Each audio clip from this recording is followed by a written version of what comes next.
नमस्कार साथियों, अपनी यूनिवर्सिटी के इस अपने प्लेटफॉर्म पे आप सभी का स्वागत है। आज अपन उस विषय के बारे में चर्चा करते हैं जिसके बारे में आप पिछले 1-1.5 साल से बहुत ही शिद्दत के साथ लगे हुए थे। उसके बारे में चर्चा करने वाले हैं। आपने पेपर दिया है लगभग सभी सब्जेक्टों के, वो चाहे हिंदी हो, ज्योग्राफी हो, आपका पॉलिटी हो, हिस्ट्री हो, इंग्लिश लिटरेचर हो, बहुत सारे सब्जेक्ट हैं, उर्दू है, उनके आपके पेपर हो चुके हैं। अब वो पेपर कैसे गए हैं? जिनके पेपर अच्छे गए हैं, लगभग कोचिंग इंस्टीट्यूट हैं या अपने अपने जो टीचर हैं जो सब्जेक्ट पढ़ा रहे हैं, उन्होंने अपनी कट ऑफ है, एक्सपेक्टेड जो कट ऑफ है उसके बारे में बताया है। और मोस्ट प्रोबेबली क्या होता है कि जो टीचर पढ़ा रहे हैं या जो स्टूडेंट हैं, वो एक दायरा तय किया जाता है, उसके आसपास ही कट ऑफ जाती है, बहुत बड़ा डिफरेंस नहीं आता है। कई बार अपन अपने मन से मान लेते हैं, वो अलग बात है।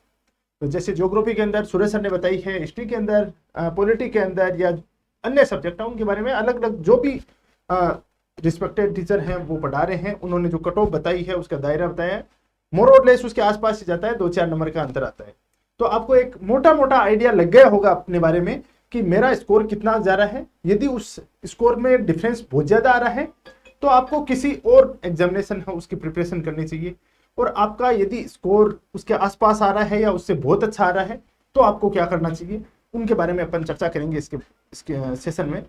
दूसरा, यदि आपका स्कोर बहुत कम बन रहा है तो आप में कुछ निराशा का भाव भी उत्पन्न हुआ होगा, और वो एक लाजिम है, होना चाहिए, क्योंकि आप 1-1.5 साल से तैयारी कर रहे हो तो यार अपने अनुसार उसका यदि रिजल्ट नहीं आ रहा है, स्कोर नहीं आ रहा है, तो थोड़ी निराशा होती है। लेकिन वो निराशा अपने ऊपर हावी नहीं होनी चाहिए किसी भी हालत में। उससे कैसे उबरना है, कैसे अपन को आगे चलना है, उसके बारे में अपन चर्चा करेंगे इस सेशन में। जो असिस्टेंट प्रोफेसर के बाद में अब क्या करें, आरएस मेंस की तैयारी करें। आरएस मेंस की तैयारी तो वो करेंगे जिन्होंने प्री क्लियर किया है, या स्कूल व्याख्याता की तैयारी करें या अन्य एग्जाम की तैयारी करें, इसके बारे में अपन चर्चा करेंगे। तो सबसे पहले जो मैं चर्चा करने वाला हूं वो तो अपना विषय है, एक सेकंड के लिए, एपी के बाद पेपर के एपी के पेपर के बाद अब क्या करें, जिनके स्कोर अच्छा बन रहा है, जिन्होंने अच्छा स्कोर बन रहा है वो क्या करें, उसके बारे में। भाई जो अपने आंसर की मिलाई है कोचिंग इंस्टीट्यूट से, जो टीचर है उनसे, उसके बाद में आपका स्कोर अच्छा बन रहा है। जैसे फॉर एग्जांपल ज्योग्राफी के लिए सूरज सर ने स्कोर बताया है कि जिसके 145 ±2 बन रहा है फाइनल फाइनल यदि इतना स्कोर आ जाएगा तो उसका सिलेक्शन श्योर है। इसका मतलब आपके रिटर्न में यदि 130 नंबर बन रहे हैं या 128 बन रहे हैं या 135 बन रहे हैं, तो इसका मतलब आपके सिलेक्शन के पूरे पूरे चांसेस हैं। आपको क्या करना चाहिए, या 125 बन रहे हैं उनको भी तैयारी करनी चाहिए, 125 बन रहे हैं उनको भी तैयारी करनी चाहिए।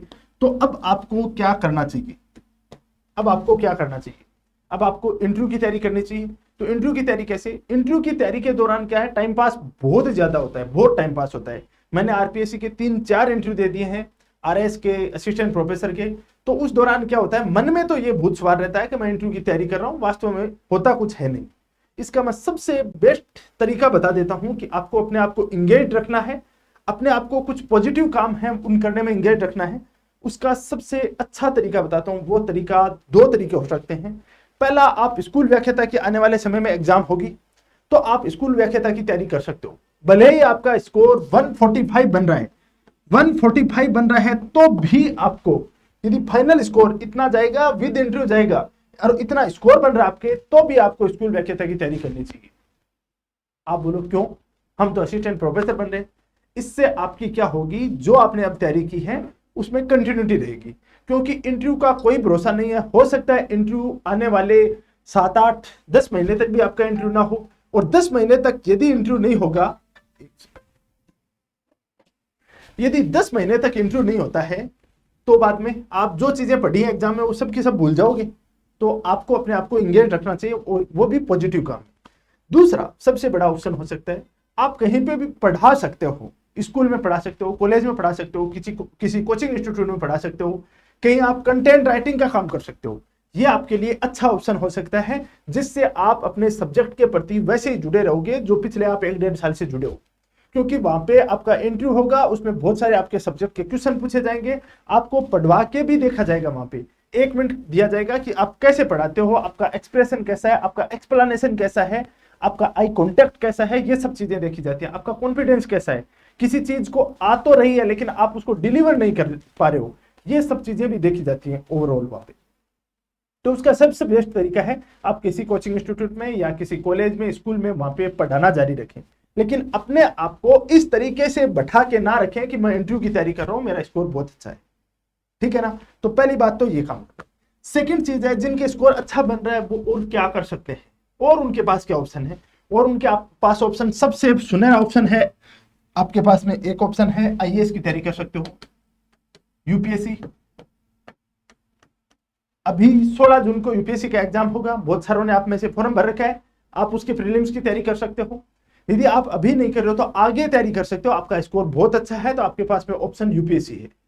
दूसरा, आपका ये भी कई ऐसे स्टूडेंट भी हैं जो कि असिस्टेंट प्रोफेसर देते हैं, लेकिन उनका ड्रीम जॉब होती है वो प्रशासनिक सेवाएं होती हैं, और प्रशासनिक सेवाओं के अंदर आप आरएस की तैयारी कर सकते हो, आरएस की तैयारी कंटिन्यू कर सकते हो। ये दो ऑप्शन आपको और आगे तैयारी करने के लिए प्रेरित कर सकते हैं, बाकी तो मेरे को लगता नहीं है। या आपने यदि पीएचडी नहीं की है तो पीएचडी के अंदर एंट्रेंस एग्जाम की कहीं पे प्रयास कर सकते हो, या बाद में आप अपना पीएचडी का काम चल रहा है तो पीएचडी का काम जितना जल्दी हो सके उसको निपटा सकते हो इस दौरान, जो कि आपके इंटरव्यू में भी हेल्पफुल होगा। ये काम कर सकते हो। ये तो मैं अच्छा स्कोर बन रहा है उनके बारे में बता रहा हूं, लेकिन स्कोर अच्छा नहीं बन रहा है वो क्या करें, मुद्दा यहां पे आके अटकता है। जिनके स्कोर नहीं अच्छा नहीं बन रहा है वो, उनकी संख्या ज्यादा है, उनको ये भी लगता है कि सर इस समय ज्ञान दे रहे हो आप मुझे।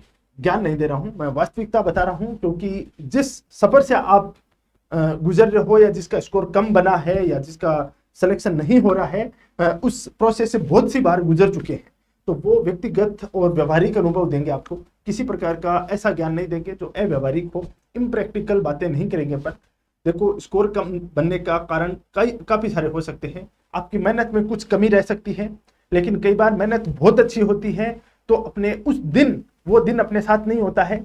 होता है कई बार आपका नॉलेज बहुत अच्छा है, बहुत बेहतर है, अपने दोस्त से बहुत बेहतर है, लेकिन उस दिन आप उसको डिलीवर नहीं कर पाते हो, आप उसको परिणाम में नहीं बदल पाते। उस दिन हो सकता है बहुत सी प्रॉब्लम हो सकती है, आपकी हेल्थ का इश्यूज हो सकता है, आपका मेंटल इश्यू हो सकता है, उस दिन आपका दिमाग डाइवर्ट हो रखा हो, किसी भी कारणवश आपका यदि स्कोर अच्छा नहीं बन रहा है, हो सकता है आपकी तैयारी भी अच्छी नहीं हो। कई बार अपन सोचते हैं मेरी तैयारी अच्छी है, लेकिन वास्तविकता में अपन उस कंपटीशन की दुनिया में वहां पे आप कॉम्पीट नहीं कर पाते हैं। ऐसी काफी सारे रीजन हो सकते हैं, और वो रीजन आप जितना बेहतर जानते हो उतना बेहतर शायद इस दुनिया में कोई नहीं जानता है। उस स्थिति में अब आपका स्कोर तो कम बन रहा है, अब क्या करना चाहिए। आपके पास एक ऑप्शन तो है, आपने यदि आरएस प्रीलिम्स क्लियर कर रखा है तो आप मेंस की तैयारी कर सकते हो। आप आरएस मेंस की तैयारी कर सकते हो, अभी 2 महीने आपके पास में, और इन 2 महीनों को जम के तैयारी कर सकते हो, जिसमें अब रिजल्ट कुछ भी रहे। देखो, 2 महीने आरएस मेंस के लिए वैसा देखा जाए तो थोड़े कम ही हैं, क्योंकि उसमें सब्जेक्ट 18-20 सब्जेक्ट होते हैं। लेकिन मेरा मानना है कि आपने आरएस प्री क्लियर कर रखा है, इसका मतलब पहले भी आपने 1-2 बार मेंस दे रखा है, और पहले आपने 1-2 बार मेंस दे रखा है, इसका मतलब आप अब की बार आपकी एकदम बेसिक से तो स्टार्ट नहीं करोगे। मेंस है वो आपने काफी सारी चीजें पहले तैयार कर रखी हैं, तो वो देना चाहिए। यदि आरएस प्रीलिम्स क्लियर नहीं कर रखा है तो स्कूल व्याख्याता आपके सामने सबसे बड़ी अपॉर्चुनिटी है, सबसे बड़ा अवसर है। ये क्या है, सबसे बड़ा अवसर आपके पास में,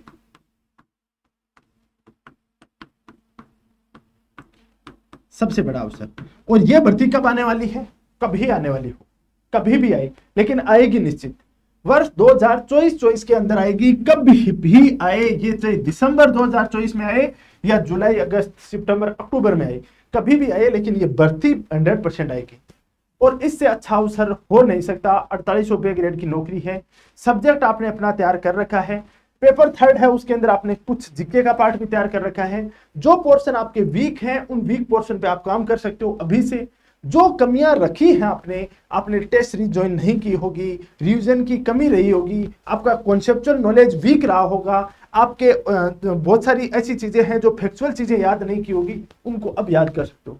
अपनी कमियों को सुधारने का इससे बड़ा मौका कभी नहीं मिलेगा, अपनी कमियों को सुधारने का इससे बड़ा मौका कभी नहीं मिलेगा। आप स्कूल व्याख्याता 100% बन जाओगे, और स्कूल व्याख्याता यदि अब की बार बन गए तो अगली बार जो असिस्टेंट प्रोफेसर की भर्ती आएगी उसके अंदर 101% आपका सिलेक्शन हो जाएगा, क्योंकि आपका कॉन्फिडेंस भी बिल्डअप हो जाएगा, आपका सब्जेक्ट भी अच्छा हो जाएगा, और आपको टेंशन नहीं रहेगी किसी प्रकार की, क्योंकि आपके पास ऑलरेडी एक अच्छी खासी ग्रेजुएटेड पोस्ट होगी।